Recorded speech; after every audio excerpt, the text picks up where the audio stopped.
جب خواتین کو آپ گھسیٹتے ہو، مارتے ہو، پیٹتے ہو، بے گناہوں کو جیل میں ڈالتے ہو، یہ مسلمان کا شیوا نہیں ہے۔ اتنی بڑی سزائیں دی ہیں اور ان کے پاس ایویڈنس نہیں۔ کسی کو لے آتے ہیں کہ وہ میز کے نیچے چھپا ہوا تھا، وہ کوئی انسان تھا یا چوہا تھا، کیا تھا؟ وہ کہتے ہیں نا کیا پدی اور کیا پدی کا شوربہ۔ تمہارے باپ نے جو سازشیں میں شامل ہو کر ہمیں ہٹوایا تھا، اب وہ سائفر وہ تمام چیزیں سامنے آ چکی ہیں۔ یہ قید میں ہمیں کچھ نہیں کیا، ہمیں نقصان نہیں ہوا اس قید سے۔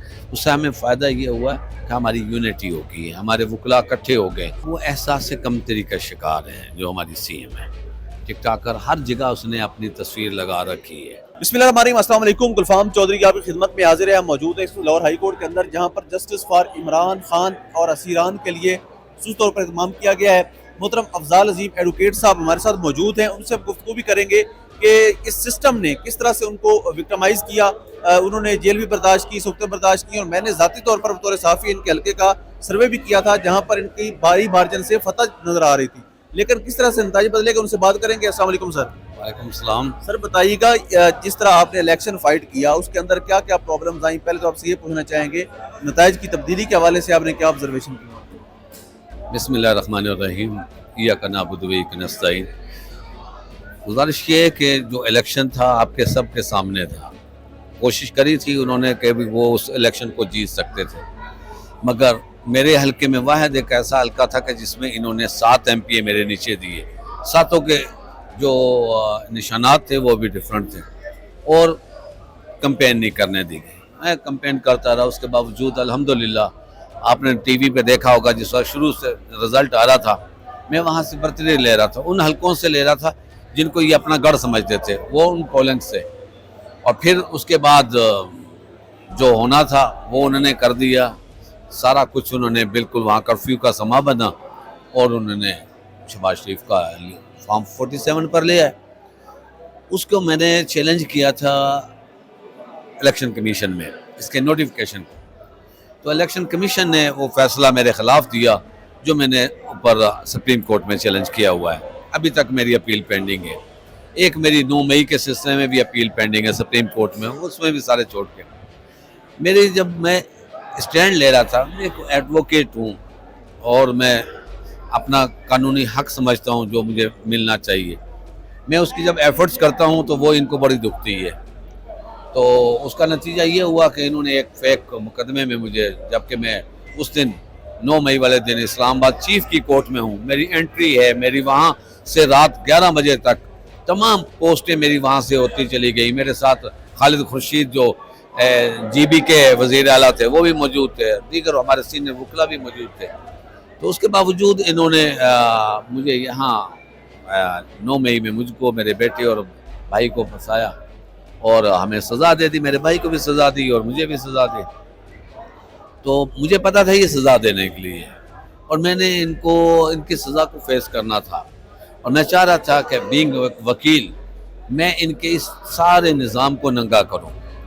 میں نے اس نظام کو ننگا کرنے کے لیے سزا برداشت کی، اور پھر اپیل جب دائر کی تو اپیل ہماری لگا نہیں رہے تھے، سسپینشن فائل ہوگی، میرے ساتھ دیگر قائدین کی بھی تھی، تو انہوں نے بڑی مشکلوں سے مجھے سسپینشن دی، جو کہ میرا فنڈامنٹل رائٹ تھا کہ مجھے فوری طور پہ سسپینشن ہونی چاہیے تھی، مجھے کیا باقی تمام اسیران کو ہونی چاہیے تھی، جتنی بھی جو بھی۔ آپ یہ دیکھیں کہ جو سزا دی جاتی ہے اس کے لیے بہت ٹھوس ثبوت ہوتے ہیں، بہت ٹھوس ایویڈنس ہوتی ہے، بھاری قسم کی ایویڈنس ہوتی ہے، اور اس کے بعد آپ ایک چھوٹی سی سزا دے پاتے ہو۔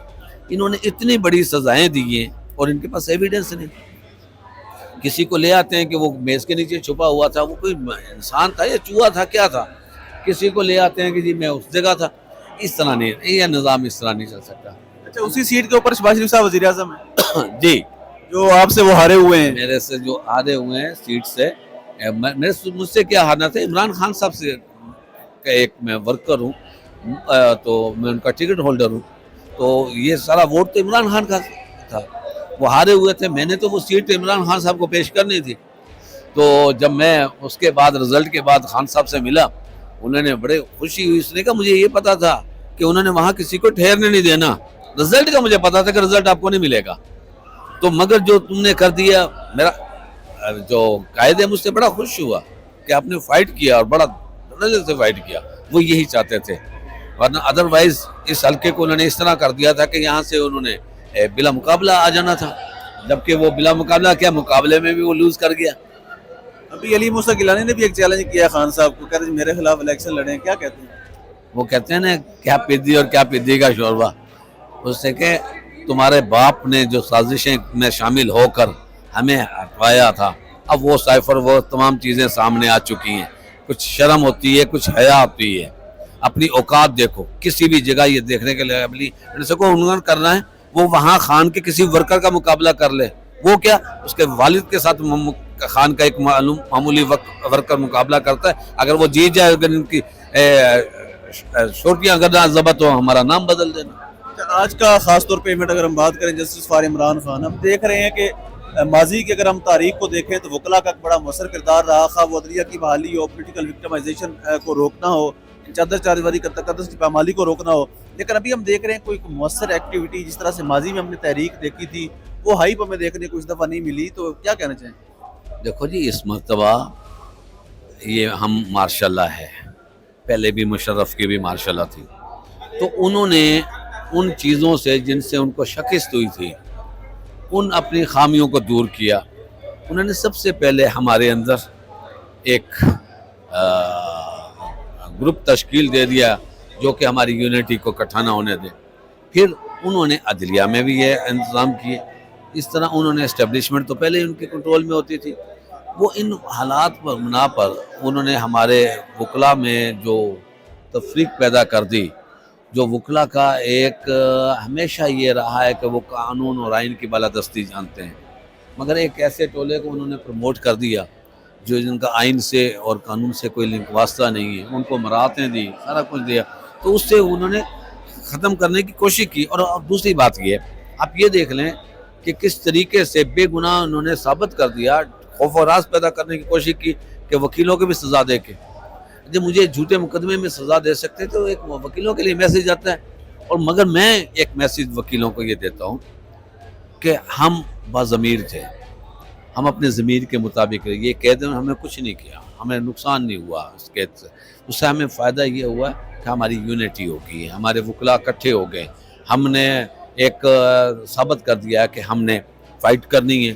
خود انصاف اپنے لیے تو لینا ہے, مگر انصاف جو نا ہم نے تمام جس کو بھی انصاف کی ضرورت ہوگی ہمیں ان تک انصاف پہنچانا ہے. سر لاسٹ میں ایک کویسچن لے لیجئے گا کہ جو اس وقت پنجاب کے اوپر وزیر اعلیٰ ہیں وہ بھی خاتون ہیں, اگر ہم لاہور ہائی کورٹ کی بات کریں یہاں پر چیف جسٹس ہیں وہ بھی خاتون ہیں, اور سب سے زیادہ پولیٹیکل وکٹمائزیشن بھی پنجاب کے اندر ہے. ڈاکٹر یاسمین راشد ہوں, صنم جاوید ہوں, فلک جاوید ہوں, عالیہ حمزہ ہوں, یا باقی جو خواتین جیل کے اندر بے گناہ قید ہیں, تو ان کے لیے نہ تو ہمیں عدالت سے کوئی ٹھنڈی ہوا کا جھونکا نظر آ رہا ہے, نہ ہم سی ایم جو ہیں وہ بھی خاتون ہیں. تو اس کے اوپر کیا کمنٹ کریں گے؟ دیکھو, وہ احساس کمتری کا شکار ہے جو ہماری سی ایم ہے. ٹک ٹاکر ہر جگہ اس نے اپنی تصویر لگا رکھی ہے, ان کا اس چیز سے کوئی تعلق نہیں ہے کہ انہوں نے کسی صوبے کی, کیونکہ وہ جب ووٹ لے کر ہی نہیں آئی, میرے ہی ایک حلقے کے ایم پی کے نیچے وہ بھی نہیں جیتی تھی, ایم پی ہے وہاں سے وہ لوز کی ہے, اور اس کے باوجود اس کو فارم 47 پہ بنایا گیا. اب انہیں وہ بندے چاہیے تھے کہ جو ووٹ سے تو آئے نہیں, جس ایجنڈے پر آئے ہیں اس کے مطابق وہ چل رہے ہیں. خوب کرپشن کا بازار گرم کیا ہوا ہے, ناانصافی عام کر رکھی ہے. مگر ہم عدلیہ سے امید رکھتے ہیں کہ عدلیہ کو اس وقت ایک چاہیے کہ فوری طور پر جتنے بھی اسیران ہیں جو ان کا قانونی حق بنتا ہے, جو قیدیوں کا حق ہے, اپیل سماعت کے لیے مقرر کی جائے میرٹ پر. کوئی ایسا کیس نہیں ہے جو خارج نہ ہوتا, کوئی ایسی اپیل ہماری نہیں ہے جو ایکسیپٹ نہ ہوتی ہو, بلکہ اپیل ایکسیپٹ کیا ہوتی ہے اس میں جو پراسیکیوشن والے وہ خود سزا ہوتے ہیں. یہ صورتحال ہے کہ پراسیکیوٹ وہ خود ہو جاتے ہیں کہ ان کا جو جس طرح انہوں نے کیس بنائے, جس طرح انہوں نے ایویڈنس بنائی, تو اس سے جناب یہ ثابت ہوتا ہے کہ ایک یرغمال بنایا گیا ہمیں, اور خوف و راز پیدا کر کے حکومت کی جا رہی ہے چند گھڑیوں کی. وہ کہتے ہیں کفر کا نظام جون سا ہے, یہاں کفر کا نظام بھی چل رہا ہے, اور جو عالم ہے جو ظلم کا وہ آپ کے سامنے ظلم اور